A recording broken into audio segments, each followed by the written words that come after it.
महात्मा उपासक डॉक्टर सोहनराज तातेड़ पुनरुत्थान और आत्मविज्ञान के बाद अब ला रहे हैं सनातन सत्य, जैसी दृष्टि वैसी सृष्टि, कुदरत, कुदरती रचना एवं कुदरत के कानून से शाश्वत सुख की प्राप्ति। लॉगिन करें www.drsohanrajtated.com, YouTube channel doctor Sohanraj Tated, play store से डाउनलोड करें mobile app doctor Sohanraj Tated.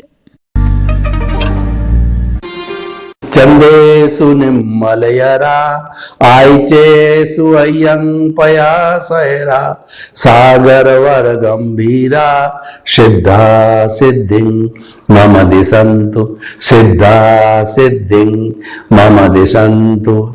हे मेरे भीतर विराजमान शुद्ध आत्मा भगवान, आप अनंत ज्ञान, अनंत दर्शन, अनंत शक्ति, अनंत सुख का धाम हो। आप रिद्धि सिद्धि प्रदाता हो, आप मुक्ति प्रदाता हो, आप सबसे ब्रह्मांड के सबसे शक्तिशाली ईश्वर हो। तो मुझे मुक्ति प्रदान करो, मुक्ति प्रदान करो, आशीर्वाद दो, शक्ति दो, जागृति दो। भाइयों और बहनों, आज का हमारा बहुत सुंदर विषय कुदरत को समर्पण, सच्चा समर्पण कहलाता है।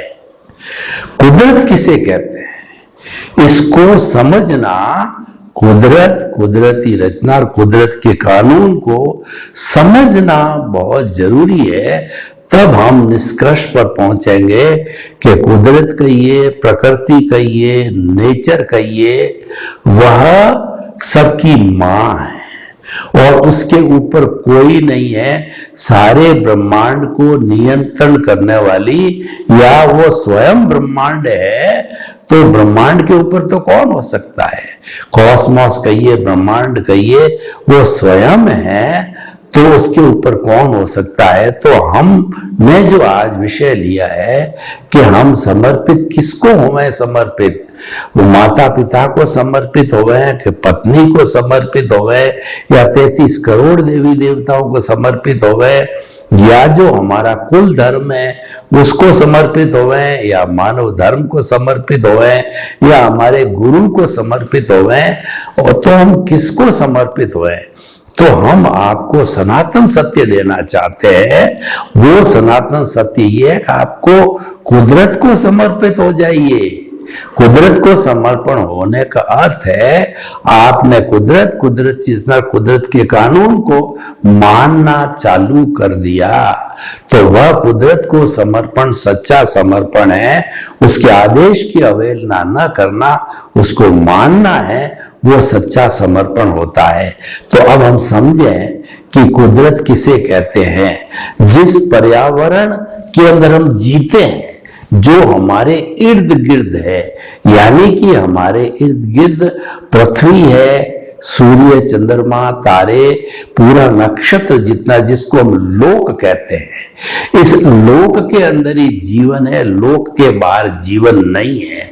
मतलब यह है कि लोक के बाहर जो है वह इंसान जिंदा नहीं रह सकता, उसको अलोक कहते हैं। वहां केवल एक आकाश तत्व है, व्यक्ति जा ही नहीं सकता। इसीलिए आपने देखा होगा कि अभी चंद्रमा पर जो है स्पष्ट प्रमाण नहीं मिले हैं कि उसमें जीवन है, जीवन की संभावना है। मंगल द्रव्य पे भी लोग बसने नहीं लगे कि उसके अंदर जो है अभी संभावना है। और जिस दिन संभावना हो जाएगी तो ये भी क्लियर हो जाएगा कि ये लोक का पार्ट है। अभी तो इन्वेस्टिगेशन चल रहे हैं। तो हम कहना चाहते हैं, जो भगवान की वाणी है, जो तीर्थंकरों की वाणी है, कि जीवन है केवल लोक में ही है, और जहां पर जीवन है उसी का नाम कुदरत है, कि उस जीवन का संचालन करने वाली कुदरत है। तो इसीलिए कुदरत कहिए, कॉस्मोस कहिए, ब्रह्मांड कहिए, लोक कहिए, पृथ्वी कहिए, वर्ल्ड कहिए, वो सब पर्यायवाची शब्द है।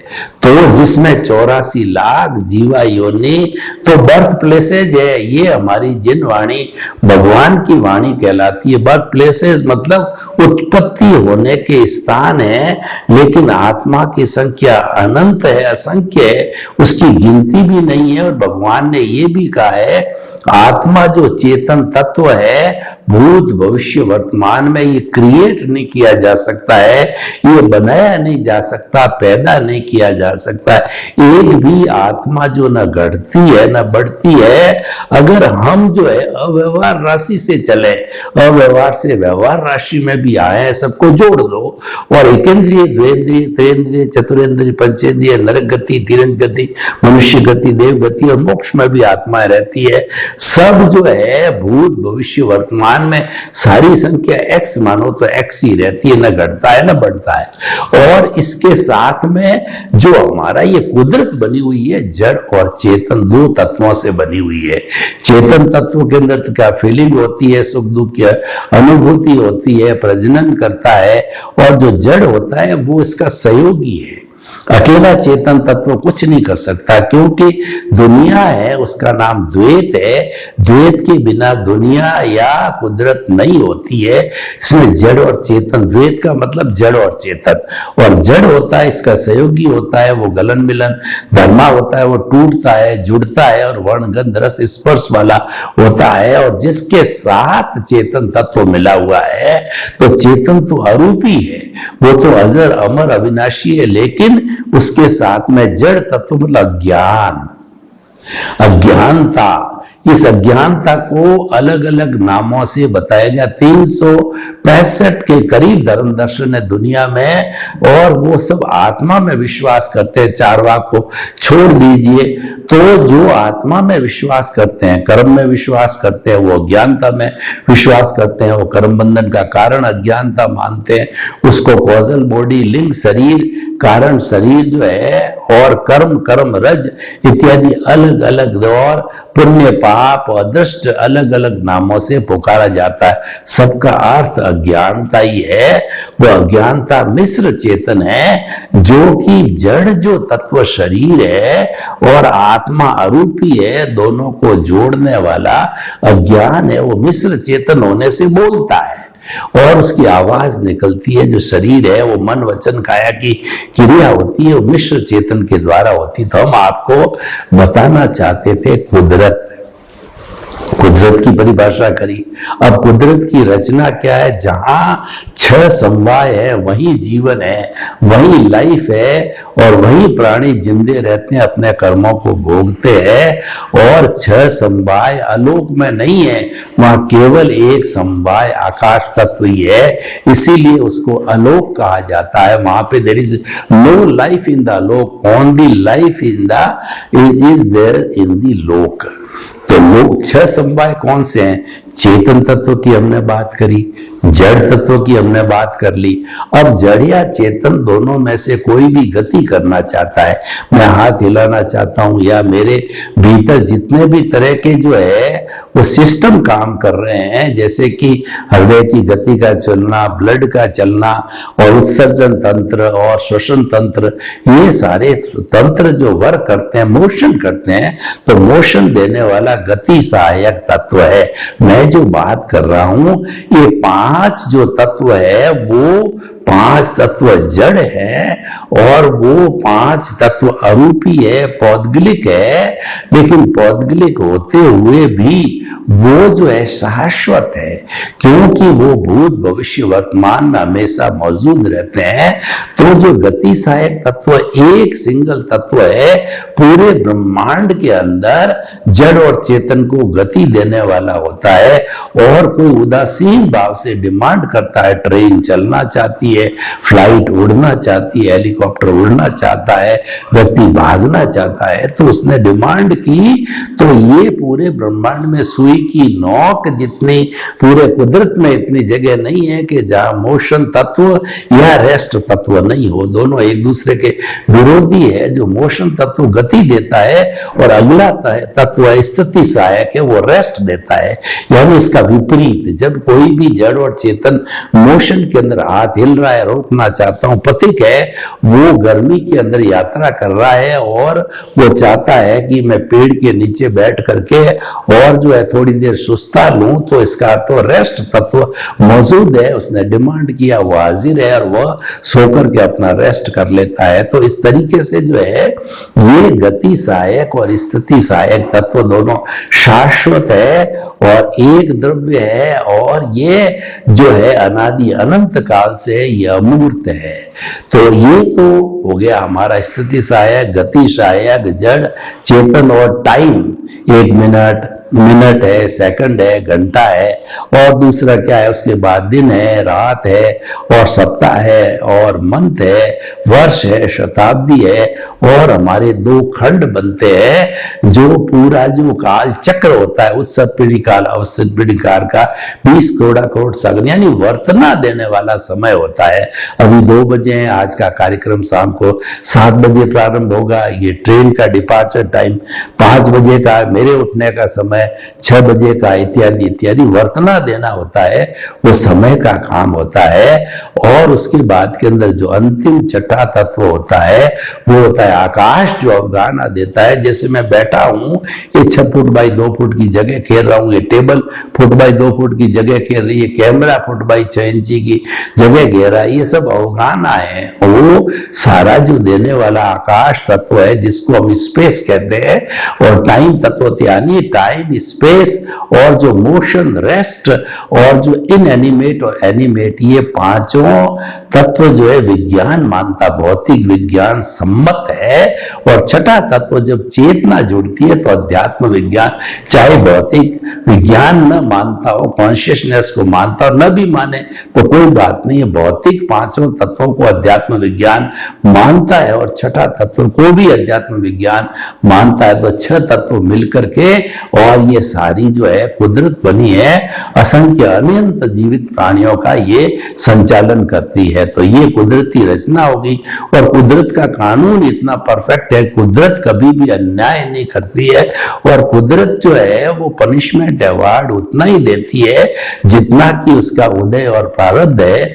उससे रत्ती भर तो कम देती, ज्यादा देती। हमारी जो वर्तमान की जो न्याय की व्यवस्था है, जिसके अंदर मुंसिफ है, सीजेएम है, और हमारे सेशन कोर्ट है, हाई कोर्ट है, सुप्रीम कोर्ट है, ये तो क्या है साक्ष्य के, वकीलों के आधार पर, डॉक्यूमेंट्स के आधार पर, एविडेंसेस के आधार पर, कन्फेशन के आधार पे जो अपना जो कहना चाहिए कि न्याय सुनाते हैं। कुदरत तो इतनी ऑटोमेटिक वर्क करती, उससे कोई गलती होती नहीं है। कुदरत तो सबकी मालिक है।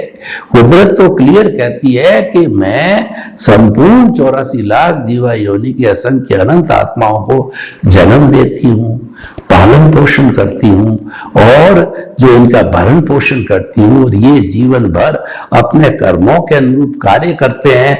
तो मैं उनको जो है वो सारी संजोग जुटाती हूँ, और अंतिम में जब ये समाप्त हो जाते हैं तो ये सारे मेरे में ही विलीन हो जाते हैं। और मैं पंचभूतात्मक हूँ, पृथ्वी, जल, अग्नि, वायु और आकाश, ये 5 भूतों से जो है मेरे में विलीन हो जाते हैं, और ये रूपांतरण हो जाता है। कुदरत में ठोस द्रव में द्रव, गैस में गैस जो है वो वाइब्रेशंस के अंदर बदल जाती है। पूरा एक वाइब्रेशंस का जो है पूरा चैप्टर है, वो मैं भी नहीं बताना चाहता हूँ, सारा कुदरत है। तो ये कुदरत का कानून है कि पनिशमेंट और अवार्ड एज पर दी, आपका जो पिछले जन्म में जैसे जैसे भाव डाले, जैसे जैसे कॉजल बॉडी बनाई, इस जन्म के अंदर वो 9 कर्म द्रव्य कर्म के रूप में बदल गए, बदल करके फिर उसके अनुरूप जो आपका प्रारब्ध और उदय पैदा हुआ था, उसके अनुसार आपको भुगतान होता है, हिसाब क्लियर होता है आपका।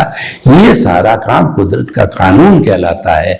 तो भाई और बहनों, आप अच्छी तरह से समझ गए कि कुदरत, कुदरती रचना और कुदरत का कानून है। तो इसके अंदर तो कोई बचा ही नहीं। 7.8 अरब की जनसंख्या जन्म इसी में ही लेती है, भरण पोषण इसके द्वारा होता, विलीन भी इसमें हो जाती है। तो हम तो आपको आज के विषय के माध्यम से कहना चाहते हैं कि आप समर्पण करो। कुदरत को समर्पण ही सच्चा समर्पण है। और जो आप अपना जो कोई भी इष्ट मानते हो, जिसको हम कुल धर्म कहते हैं, कुल धर्म के अंदर क्या होता है कि जो है ये कुदरत को समर्पण, ये वैज्ञानिक सिद्धांत है, ये वैज्ञानिक बनने का सिद्धांत है, ये आध्यात्मिक वैज्ञानिक व्यक्तित्व का निर्माण करती है कुदरत। कैसे करती है कि जो हमारा कुल धर्म होता है उसके अंदर तो हर कुल धर्म का एक फॉर्मेट होता है। जितने भी 360 तरह के कुल धर्म हैं वो जन्म से व्यक्ति को मिलते हैं, उसमें फॉर्मेट होता है। एक ईश्वर होता है, एक मूर्ति होती है, एक मंत्र होता है, और जो है उसके बाद के अंदर एक मंदिर होता है। फिर उसके बाद में उसका क्रियाकांड का अपना अपना तरीका होता है, उपासना की विधि होती है, उसके अन्यायी होते हैं, उसके गुरु होते हैं और उसकी संस्था होती है। इस तरीके से हर एक का अपना अपना फॉर्मेट है और ये पुण्य पाप से जुड़ा हुआ होता है। जितना हमारा मन वचन काया की शुभ क्रिया है उससे जो है शुभ क्रिया करते ही हमारे पुण्य का अर्जन होता है, अशुभ क्रिया से पाप का अर्जन होता है। तो निश्चित तौर से ये पुण्य जो है वह हमको मुक्ति का साधन तो है, लेकिन ये जो पुण्य पाप जो आता है हमारे जो है वो धार्मिक क्रिया करने से, क्योंकि मन वचन काया से जुड़ा होता है, क्रिया से जुड़ा होता है, तो ये जो है हमको जो है वो गति में घुमाने वाला होता है। मनुष्य गति और देव गति, अच्छी गति मिलती है। तो गति स्वयं जो है अपने आप में संसार है। अब जो है हम आपको कुदरत की समर्पण की बात कहते हैं, तो कुदरत को समर्पण का अर्थ यह है कि आप दो चीज समझ लो। कुदरत को समर्पित होने के लिए मात्र दो सिद्धांत समझने हैं।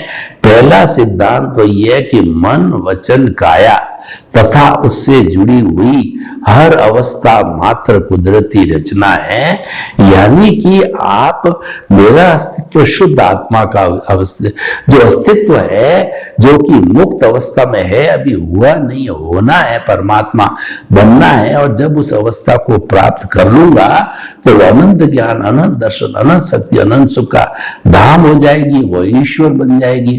और फिर जो है ये 84 लाख जीवा योनि में नहीं आएगी, और जो स्वतंत्र आत्मा है उस पर कुदरत का कोई भी कानून लागू नहीं होता है, कुदरत की रचना लागू नहीं होती है, क्योंकि वह अशरीरी, वो अपनी मर्जी की मालिक है। लेकिन जब तक वो शुद्ध नहीं हुई है तो उसके साथ में कार्बन शरीर जुड़ा हुआ और उससे प्राप्त होता है वो मन वचन काया प्राप्त होता है, क्योंकि वो जो है वो अपने कर्मों का बंधन है, और जब तक वो रहता है, जब तक है आप भुगतान करना पड़ेगा, हिसाब करना पड़ेगा। तो हम आपको क्या बताना चाहते हैं कि कुदरत को समर्पण ही सच्चा समर्पण है, क्योंकि अपने इस आत्मा को शुद्ध करने वाली कुदरत स्वयं है। वह संजोग जुटाती है और संजोग जुटा करके भुगतान करके आपको शुद्ध कर देती है। और जब आप अज्ञानता से दूर हो जाते हो, अज्ञानता को दूर करने का जो पूरा उपक्रम है वो कुदरत के पास में है। तो जो अगर हमारा भला करने वाला है तो हम उसको क्यों नहीं समर्पित होंगे, हमें होना ही चाहिए। अगर हम सच्चे दिल से, अगर हम सच्ची मानसिकता से कुदरत को समर्पित हो जाते हैं तो कुदरत हमारे को हमारे द्वारा किए गए सब कर्मों से मुक्त करके और हमको जो है शुद्ध फॉर्म में ले आएगी, यानी सिद्ध बुद्ध मुक्त बना देगी। मैं आपको एक उदाहरण देना चाहता हूं। एक छोटा बच्चा, अभी नवजात शिशु है, वो जानता नहीं है कि क्या गलत है क्या सही है, तो वह तो एक तरीके से अपनी मां को समर्पित हो जाता है।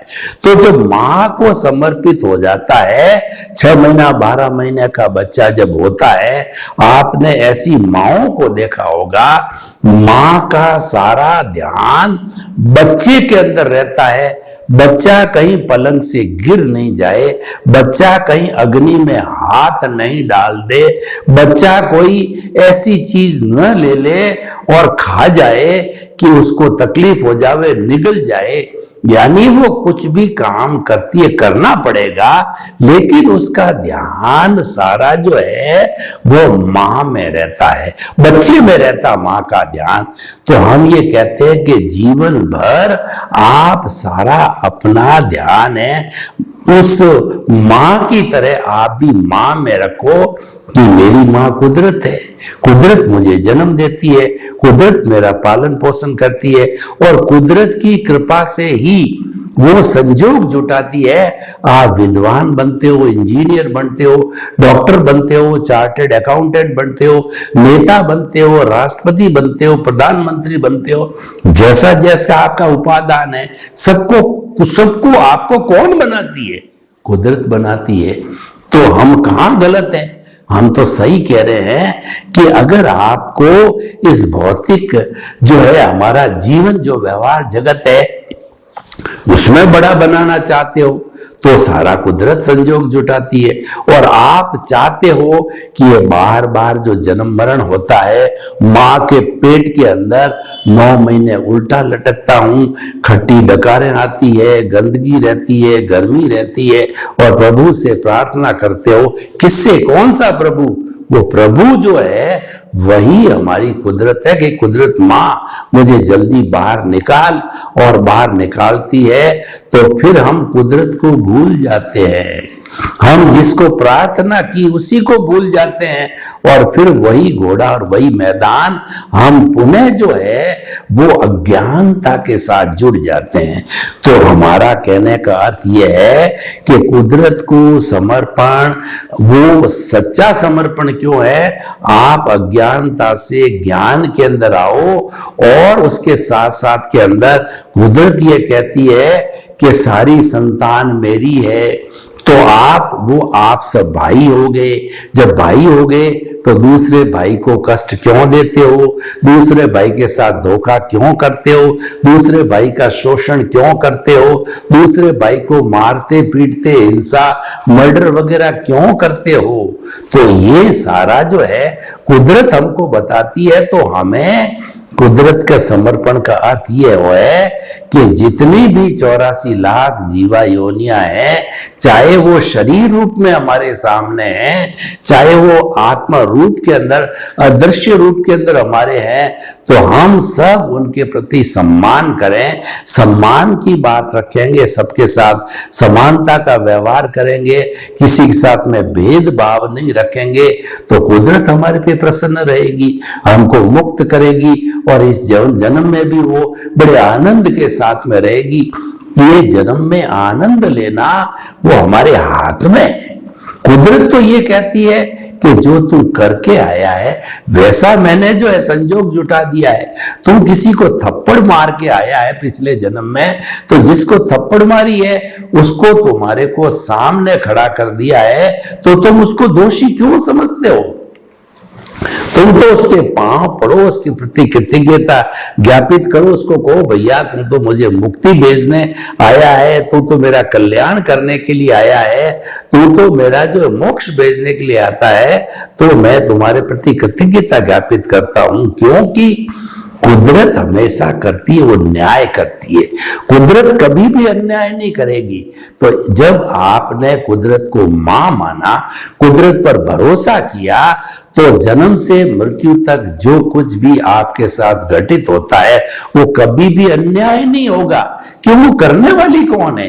वो करने वाली आपकी माँ कुदरत है, वो प्रकृति है। तो जिसको माँ माना है तो फिर वो अन्याय करती भी नहीं है, होता भी नहीं है, और होता वही है जो मंजूर खुदा होता है, यानी होता वही जो हमारा किया हुआ।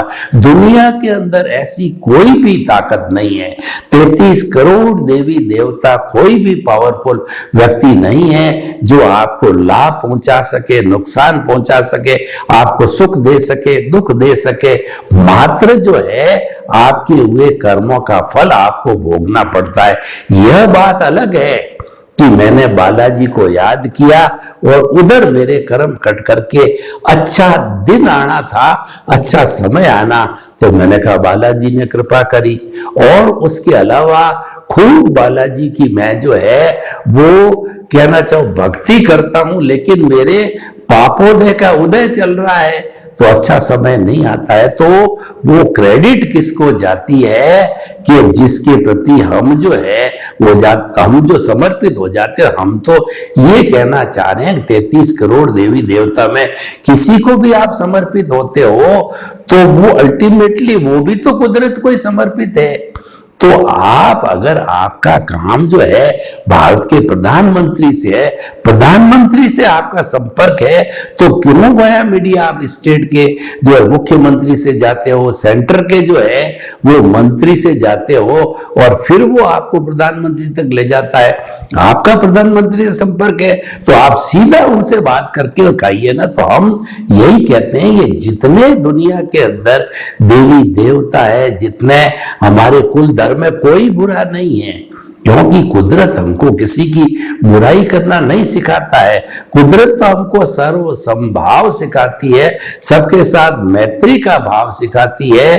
तो लेकिन क्या है कि आप तो सबके हेड को ही पकड़ो ना, तो सबका हेड है कुदरती है। तो अगर जीवन के अंदर आप कोई लक्ष्य बनाना चाहते हो तो आप कुदरत को समर्पित होकर के लक्ष्य बनाओ। आपका यह लोक भी अच्छा होगा और परलोक भी अच्छा होगा। सर्वे भवन्तु सुखिनः, सर्वे सन्तु निरामया। लोक के सब जीवों को सुख मिले, शांति मिले, आनंद मिले, प्रेम मिले, सौहार्द मिले और सभी हम कुदरत को समर्पित होकर आनंद का जीवन जिए। आपके प्रति मंगल भावना। ओम शांति। महात्मा उपासक डॉक्टर सोहनराज तातेड़ पुनरुत्थान और आत्मविज्ञान के बाद अब ला रहे हैं सनातन सत्य, जैसी दृष्टि वैसी सृष्टि, कुदरत कुदरती रचना एवं कुदरत के कानून से शाश्वत सुख की प्राप्ति। लॉग इन करें www.drsohanrajtated.com, YouTube channel doctor Sohanraj Tated, play store से डाउनलोड करें mobile app doctor Sohanraj Tated.